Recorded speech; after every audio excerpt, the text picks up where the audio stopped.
que é o seguinte: o mundo conta com o petróleo brasileiro para a transição energética e para a descarbonização. E por quê?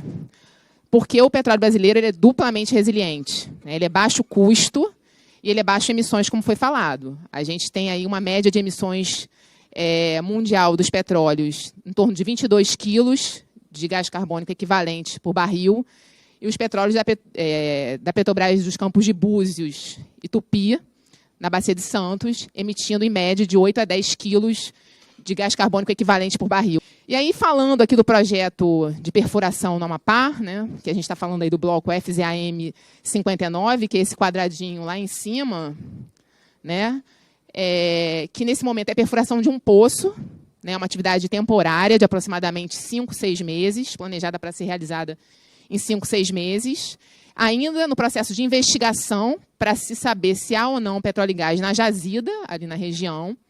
É um poço que está localizado a 175 quilômetros da costa do Amapá. Tá? Há uma lâmina d'água, que é a coluna d'água, de aproximadamente 2.880 metros. Né? Então, de coluna d'água, 2.880 metros, 4.000 metros de perfuração em rocha, então, uma profundidade total de aproximadamente 7.000 metros. A gente está a mais de 540 quilômetros da Foz do Amazonas, que está aqui, né? Até chegar para cá. Que está aqui, né? Então, o poço está lá em cima, está lá amorfo, né? Lá a 175 quilômetros da costa. A Foz do Amazonas está bem distante, tá? Então, isso é importante pontuar, em que pese o nosso evento aqui hoje fala da exploração do petróleo na Foz do Amazonas. Não tem, pelo menos pela Petrobras, nenhuma previsão de perfuração na Foz do Amazonas. A gente está bem distante.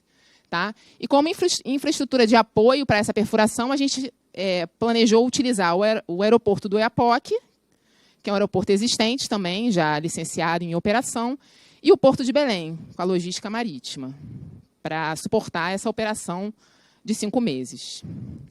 Aqui eu trago brevemente, né, o processo de licenciamento ambiental. Então, esse bloco ele foi ofertado em leilão em 2013, como foi falado, na 11ª rodada. Ele foi considerado apto para o leilão, através de manifestação conjunta do MMA, que também inclui o IBAMA, ICMBio, e MME, que incluiu a ANP, né, não levantando, naquele momento, nenhuma restrição ambiental para que esse bloco fosse ofertado. O licenciamento desse bloco iniciou em 2014, pela então empresa British Petroleum, a BP, empresa inglesa, que adquiriu o bloco em 2013. Em 2019, o IBAMA indica a necessidade de realização de uma avaliação pré-operacional para a BP. Né? E o que é a avaliação pré-operacional? É um simulado, né, de um evento de emergência em campo, com todos os recursos de emergência mobilizados em campo, né, onde é simulado um vazamento de óleo e a empresa tem que atuar contendo óleo, atendendo fauna, né, mas demonstrando isso em tempos e movimentos em campo. Tá?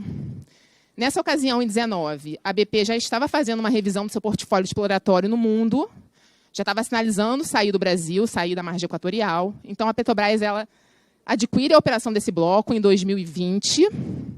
Em 2021, a gente faz a transferência do licenciamento, né, da BP para a Petrobras, a gente dá continuidade a esse processo, no sentido de, naquele momento, já se planejar para fazer o simulado, a avaliação pré-operacional. Contratar todos os recursos, né, mobilizar todos os recursos para tal. Em setembro de 22, né, do ano passado, o IBAMA faz algumas novas solicitações, e a visão aqui da Petrobras sempre deixando muito claro que é sempre de atender, sempre de convergir em tudo que for necessário. Então, aqui o IBAMA pede para ser feita uma nova modelagem de dispersão de óleo, de vazamento de óleo. A Petrobras realiza uma nova modelagem atualizada, com os modelos computacionais bem modernos, aí, globalmente utilizados no mundo todo. O IBAMA pede também algumas reuniões com comunidades, né, reuniões ampliadas. Então, reunião em Oiapoque, reunião em Belém. Né? A gente fez mais de 20 reuniões com comunidades ano passado, dos estados do Pará e Amapá, sendo que essas duas, em Oiapoque e Belém, foram reuniões maiores. Tá? O IBAMA pede para a gente apresentar os recursos, a sonda, as embarcações para vistorias prévias à realização da APO, e pede para apresentar a licença de operação do Centro de Reabilitação de Fauna, que eu vou falar um pouquinho mais à frente, que também é uma estrutura do nosso plano de resposta à emergência e atendimento à fauna. Todas as solicitações foram atendidas pela Petrobras, né, e agora, recentemente, em maio, a gente teve um indeferimento do processo E, tempestivamente, Petrobras entrou com um pedido de reconsideração, apresentando aí mais informações, aí ampliando a estrutura, especialmente de resposta à emergência, para buscar aí ainda essa licença de operação.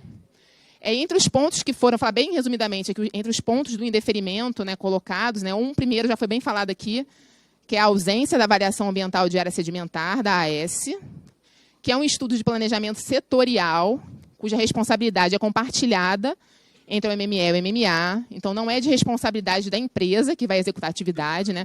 É um estudo que é realizado aqui previamente, né, deveria ter sido realizado previamente à licitação dos blocos, nesse caso a licitação foi em 2013, e que a legislação estabelece que quando não tem uma avaliação ambiental da bacia sedimentar, que então se utilize, se faça uma consulta aos órgãos ambientais e eles emitem a manifestação conjunta para subsidiar o processo de licitação de blocos, o que foi feito, né, dentro da legislação lá em 2013. Então, assim, é importante colocar esse ponto, que esse é um ponto muito importante, a gente, na nossa visão, né, para a indústria, né, para a segurança jurídica e de todo o processo de planejamento, né, e atuação na indústria de óleo e gás. Então, depois da licitação do bloco, aí sim, né, você tem o licenciamento da atividade de sísmica, da atividade de perfuração, que é do poço, que é o nosso caso agora. Depois a gente tem um outro processo de licenciamento, se tiver óleo e gás. A gente vai ter um outro processo de licenciamento para a produção, aí é um outro processo envolvendo LP, licença prévia de instalação, de operação, um processo também bem robusto, também conduzido pelo IBAMA, para a produção, que é de fato quando os impactos, né, da atividade vão ser mais percebidos, né, tanto os positivos quanto os negativos, vão ser percebidos na região.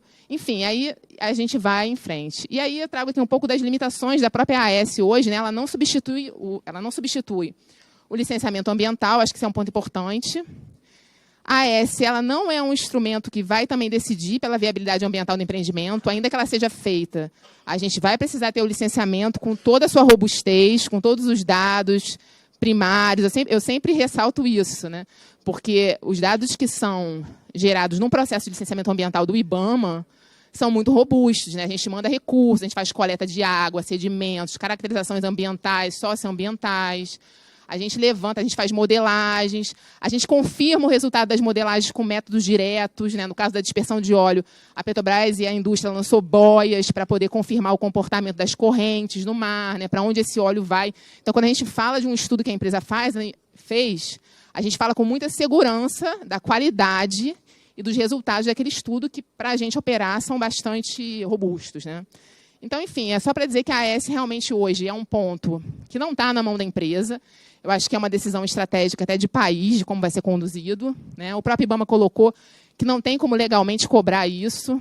O próprio STF também já deliberou sobre esse tema, né? Dizendo que a AS ela não vai dizer sobre a viabilidade ambiental do empreendimento, o que, de fato, vai respaldar ambientalmente um empreendimento, uma atividade, é o licenciamento ambiental.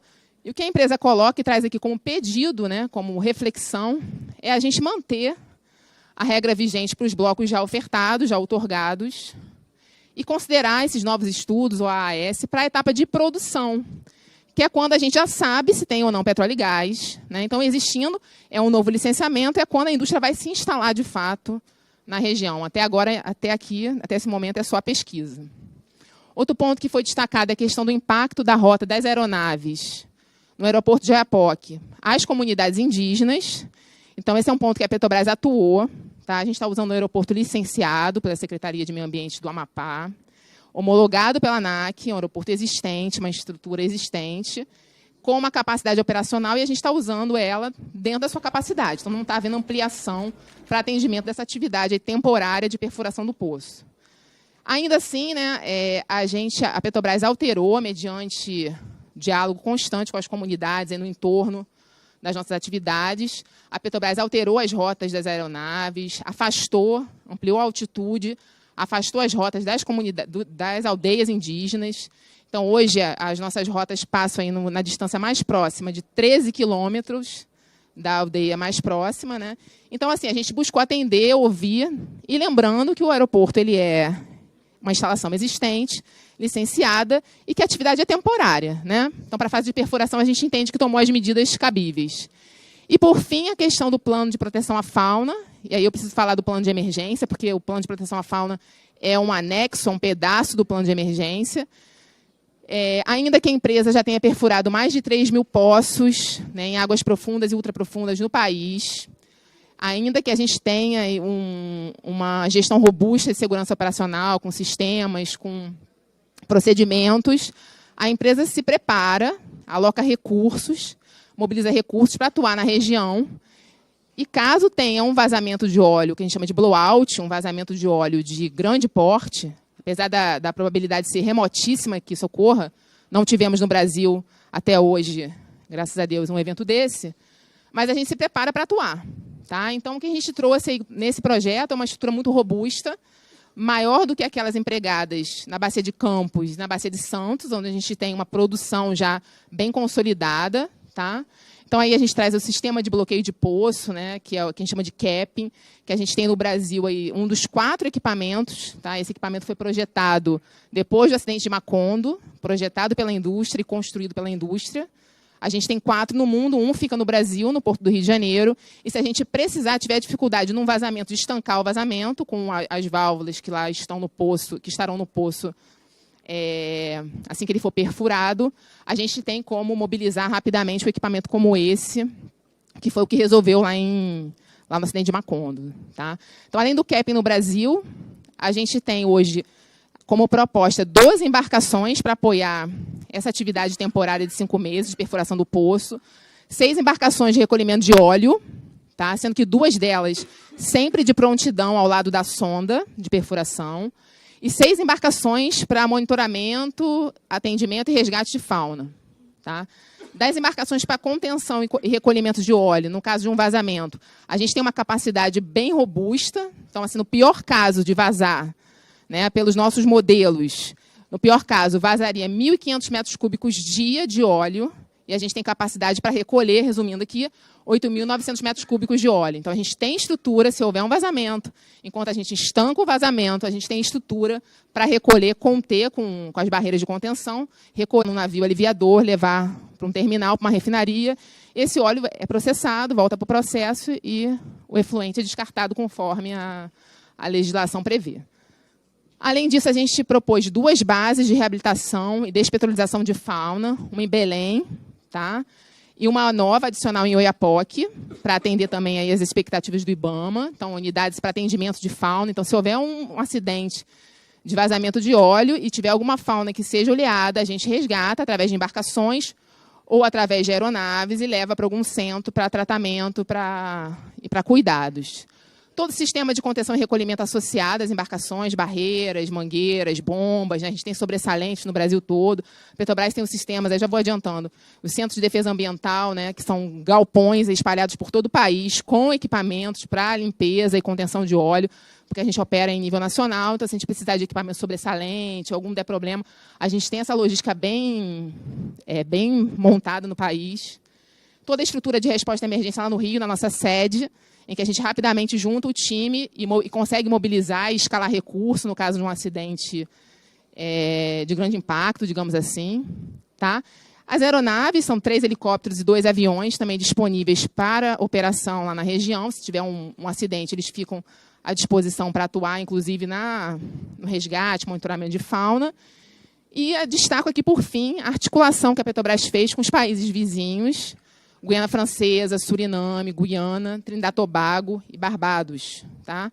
Em que fizemos missões para esses países, fizemos reuniões remotas, buscando conhecer, ter o contato de todas as autoridades nesses países, para que, no caso de um evento de grande proporção, de derramamento de óleo, que não vai acontecer, dada a nossa segurança operacional, mas se esse óleo for adentrar águas internacionais, a gente saber a quem atuar, a quem contactar, para poder operar, para poder adentrar um espaço aéreo de outro país, para poder adentrar em águas de outros países.